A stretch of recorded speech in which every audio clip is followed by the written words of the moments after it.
Good morning students. Government college Jhadol के YouTube channel पे आप सभी का स्वागत है। तो मैं आप सभी लोगों का स्वागत करता हूं जिन लोगों ने इंग्लिश लिटरेचर को बीए फर्स्ट ईयर में as a optional subject choose किया है।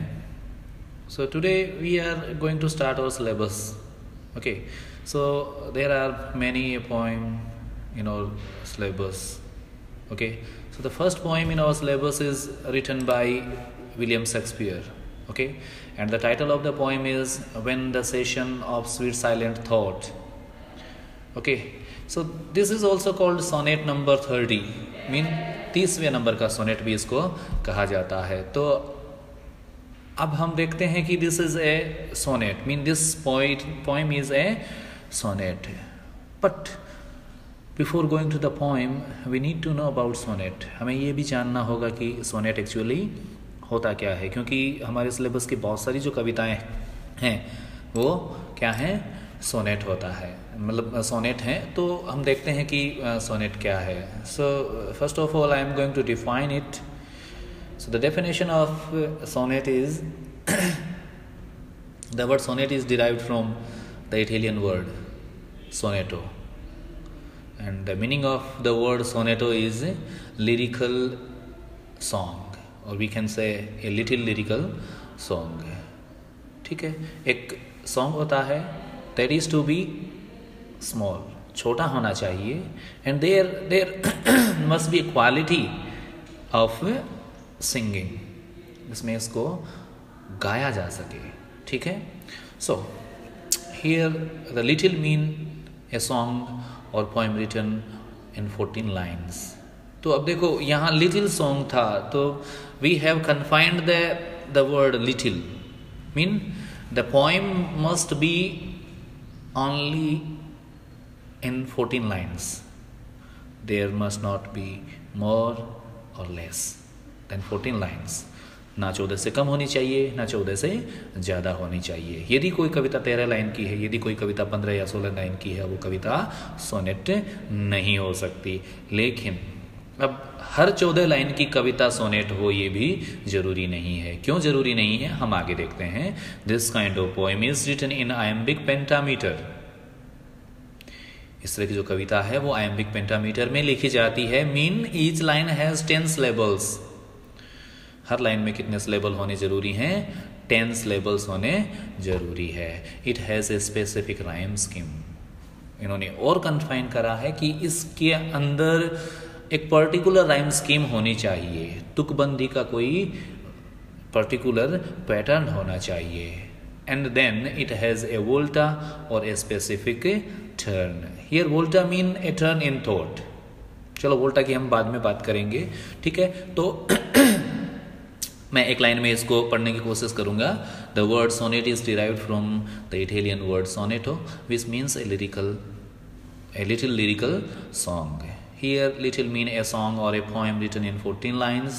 This kind of poem is written in iambic pentameter, mean each line has 10 syllables. It has a specific rhyme scheme and a volta or a specific turn. Okay. So अब हम बात करते हैं कि वोल्टा क्या होता है। राइम स्कीम आपको पता है क्या होता है। राइम स्कीम होता है जो तुकबंदी की हम बात करते हैं जहाँ, ठीक है। हम देखें एक कबीर जी का दोहा यदि हम देखें तो चलती चक्की देख के दिया कबीरा रोए, दो पाटन के बीच में साबित बचाना कोई। तो जो लास्ट वाली लाइन है, पहली लाइन का जो आखिरी वर्ड है और सेकंड लाइन का आखिरी वर्ड है, दोनों के बीच में क्या आ रही है, तुकबंदी आ रही है। जैसे देख कबीरा रोए साबुत बचाना कोई। रोए और जो कोई है ये आपस में क्या कर रहे हैं, एक तुकबंदी बिठा रहे हैं। तो ये जो तुकबंदी होती है इसको क्या करते हैं, हम क्या कहते हैं, राइम स्कीम कहते हैं।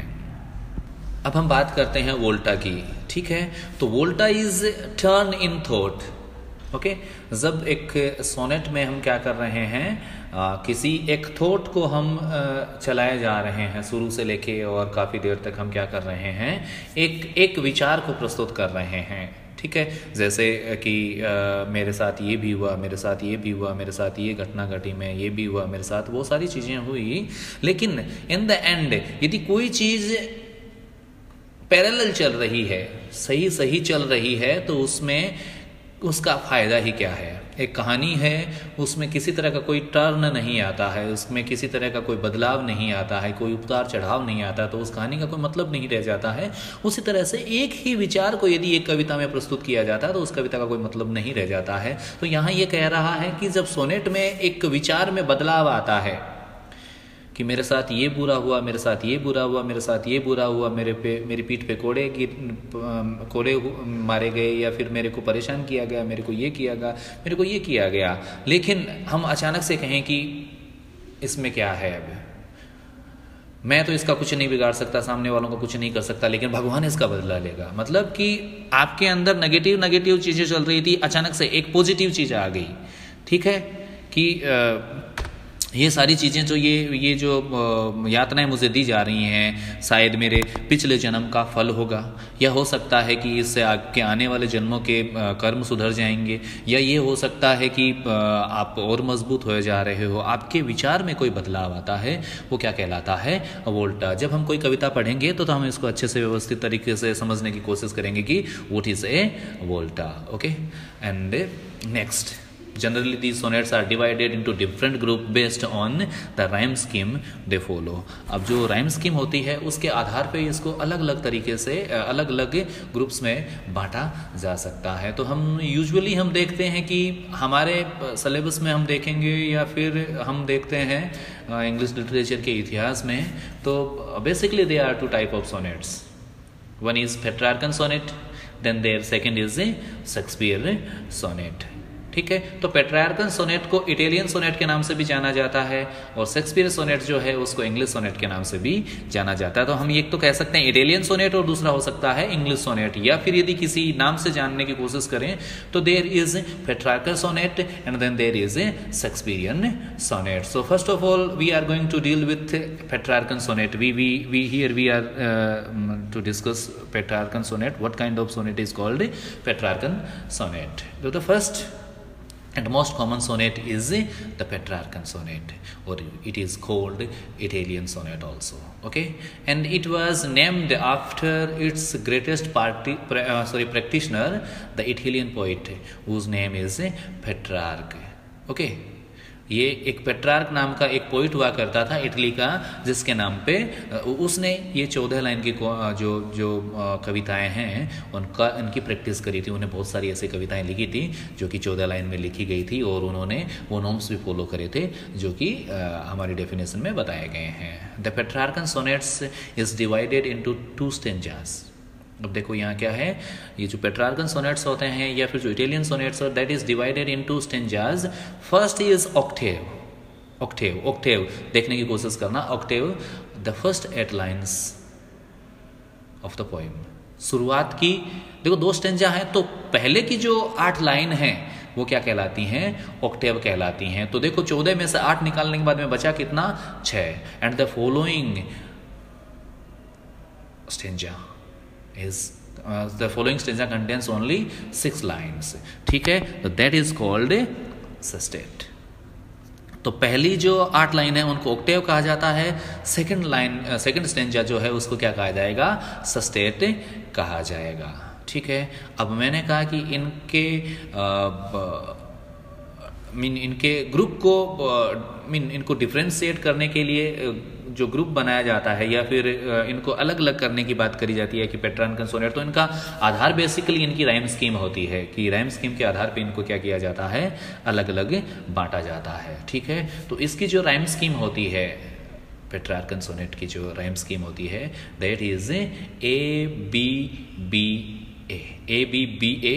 ABBA। This is rhyme scheme of octave. ABBA mean ABBA 4, then ABBA 4। 8 line ये हो गई। Then the rhyme scheme of sestet is CDE। Okay, तो इस तरह से ये इसकी राइम स्कीम है, CDE सस्टेट की है। ठीक है, तो 8 और 6 14 लाइन्स हो गई है।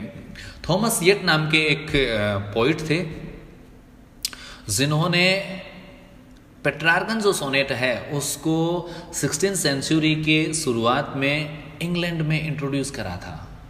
मतलब कि इंग्लैंड में पहले ऐसे सोनेट नहीं लिखे जाते थे, ऐसी कविताएं नहीं लिखी जाती थी। उसने पेट्रार्क के जो कविता लिखने का जो पैटर्न था उसको सबसे पहले इंग्लैंड में क्या किया था, इंट्रोड्यूस कराया था। ठीक है, तो ये था Petrarchan sonnet. Okay, now we are going to take up the second type of sonnet, that is called Shakespearean sonnet.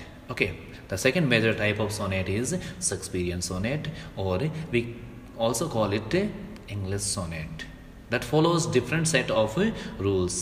Here are 3 quatrains and a couplet followed this rhyme scheme: A B A B C D C D E F E F जी। अब देखो, जो Petrarchan sonnet था इसको हम compare करेंगे तो Petrarchan sonnet जो था उसमें 8 लाइन के एक स्टेंजा और दूसरा स्टेंजा 6 लाइन का होता था। लेकिन यहां इसने शेक्सपियर ने क्या किया, उसको अलग तरीके से लिखने की कोशिश करी। उसने 4 लाइन का एक्सटेंजा, फिर 4 लाइन का एक्सटेंजा, फिर 4 लाइन का एक्सटेंजा, मतलब कि 4 4 4 कितने हो गए, 12। उसके बाद में बचे कितने, 14 में से 12 निकाले, 2 बच गए। तो एक जो लाइन 2 लाइन बच गई, तो 2 लाइन जो होती हैं उनको क्या कहा जाता है, कपलेट कहा जाता है। और 4 लाइन का जो एक्सटेंजा होता है उसको क्या कहा जाता है, क्वाट्रेंस कहा जाता है। क्वाट्रेन कहा जाता है। और जो 2 लाइन का स्टेंजा होता है उसको क्या कहा जाता है, कपलेट कहा जाता है। तो शेक्सपियरियन जो सोनेट है उसमें 3 क्वाट्रेन होते हैं और 1 कपलेट होता है, मतलब कि 14 लाइन होती हैं। ठीक है, अब इसकी राइम स्कीम का जो पैटर्न होता है वो होता है A B C D E F G G. ठीक है, ए बी 4, सी डी और 4, ई एफ और 4, मतलब 12 हो गए।